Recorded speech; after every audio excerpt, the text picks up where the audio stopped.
Et bonjour les amis, et aujourd'hui on se retrouve pour une nouvelle vidéo visite et découverte dans le département de la Haute-Loire, en région Auvergne, dans le côté sud-ouest du Massif central. Et pour commencer, aujourd'hui c'est spécial puisque nous sommes dans une ville incontournable, chargée d'histoire, de passion, mais aussi de tradition, la ville du Puy-en-Velay. Vous êtes prêts? Alors c'est parti.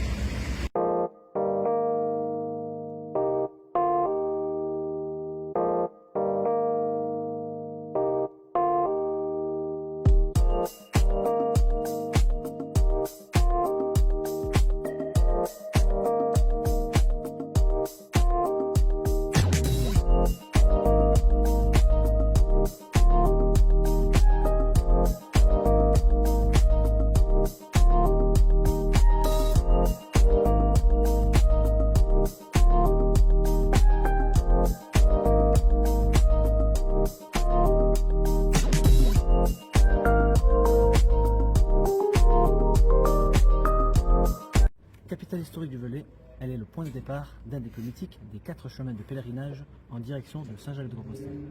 Appelée Via Ponensis, elle est baptisée dans les années 70 et fait 1511 km pour environ 65 jours de marche, mais aussi une destination importante pour le pèlerinage de la Vierge Noire.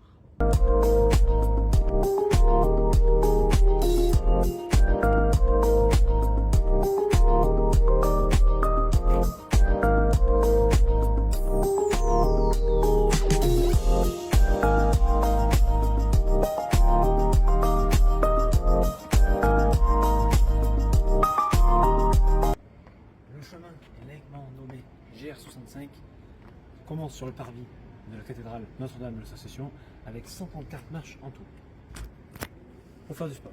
Et maintenant, nous allons rentrer dedans, mais chut, on ne peut pas faire de bruit. Allons voir la Vierge. Allez.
En 1856, le pape Pie IX, qui va régner le plus longtemps en papauté pendant 31 ans, depuis ce jour, est venu couronner la statue de la Vierge Noire qui remplace l'original brûlé lors de la Révolution française le 8 juin 1794, le jour de la Pentecôte.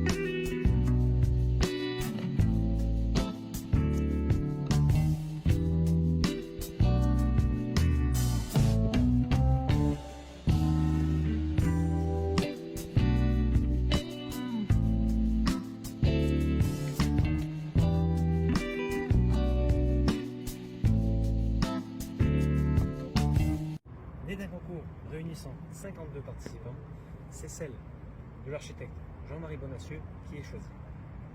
La construction, avec la première pierre posée, commence le 10 décembre 1854. Les difficultés financières font ralentir fortement les travaux qui menacent de s'arrêter.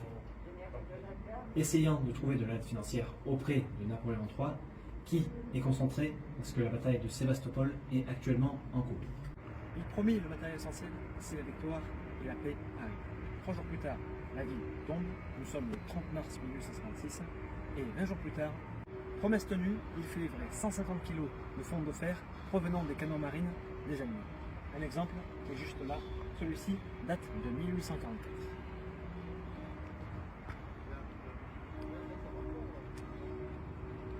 Les travaux du piédestal reprennent en mars 1856 et la statue se crée dans les hauts fourneaux de Givors.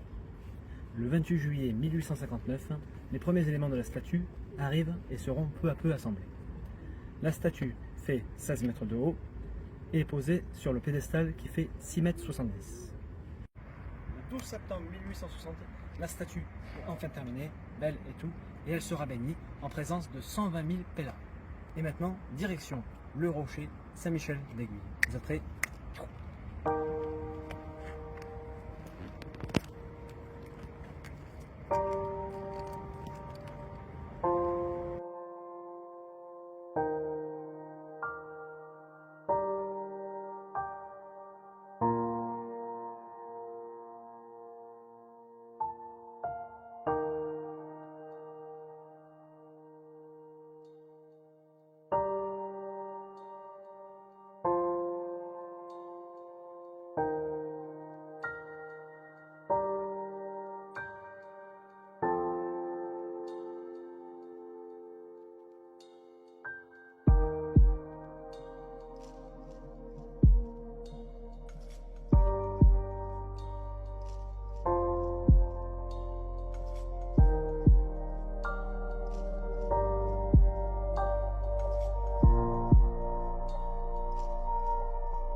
Le rocher fait 82 mètres de haut avec 268 marches à gravir. Sur l'ordre de Troanus, l'évêque du Puy, qui a l'idée de faire construire une petite chapelle en haut du rocher. Elle est consacrée à Saint-Michel. Petit fait historique du rocher. Par exemple, en 1245, le rocher est frappé par la foudre. Autre, la statue de Saint-Michel, qui était aussi en haut, a été détruite par les protestants en 1562. Durant la Révolution, le rocher est laissé à l'abandon, puis menacé. Il est donné à l'État, qui la figure parmi 1034 monuments à protéger de la première liste en 1840.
Des travaux sont entrepris en 1955. Puis la restauration des peintures murales à l'intérieur de la chapelle sont faits en 2003 et 2004. Puis la consolidation du rocher en 2017. Vous pouvez faire le tour à l'intérieur, il y a un petit étage, les peintures murales sont incroyables et c'est inspiré de la petite chapelle qui est tout en bas du village d'Aiguille, puisque nous sommes à Saint-Michel d'Aiguille, le rocher. Le musée est en bas pour savoir l'histoire du rocher.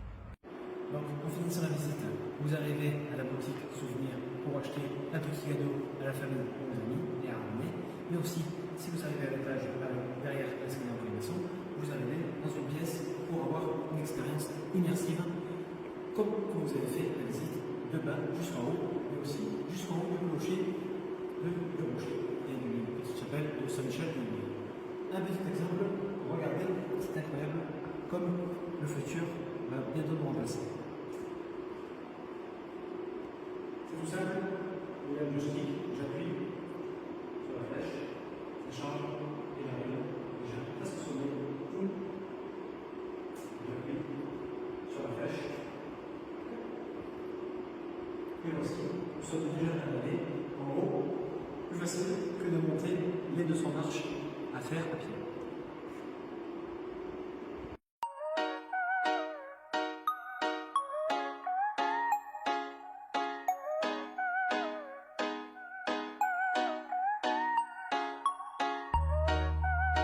Mais aussi, la ville est connue pour ses créations. Par exemple, la verveine, qui est très bonne, ou bien sûr la dentelle, celle qui sert pour l'accessoire de la maison, l'extérieur ou les vêtements, surtout pour les fenêtres et les tables et tout ça, mais aussi la lentille, création, maison, par exemple, un petit pot que je tiens de 150 grammes à l'intérieur, qui, à mon avis, doit être très bon. On se quitte, c'est la fin de cette vidéo. Nous sommes au Bois des Seigneurs, entre Polignac et le Puy-en-Velay. J'espère que vous avez aimé. Passez un bon week-end, une bonne semaine. La vie est belle, restez vous-même. Et on se dit à très bientôt pour de nouvelles vidéos, visites et découvertes. D'ici là, portez-vous bien et tchuss. Mangez des lentilles, mangez des lentilles. Mange des lentilles, on va manger des lentilles, on va manger, wouhou, on va manger des lentilles, on va manger des lentilles.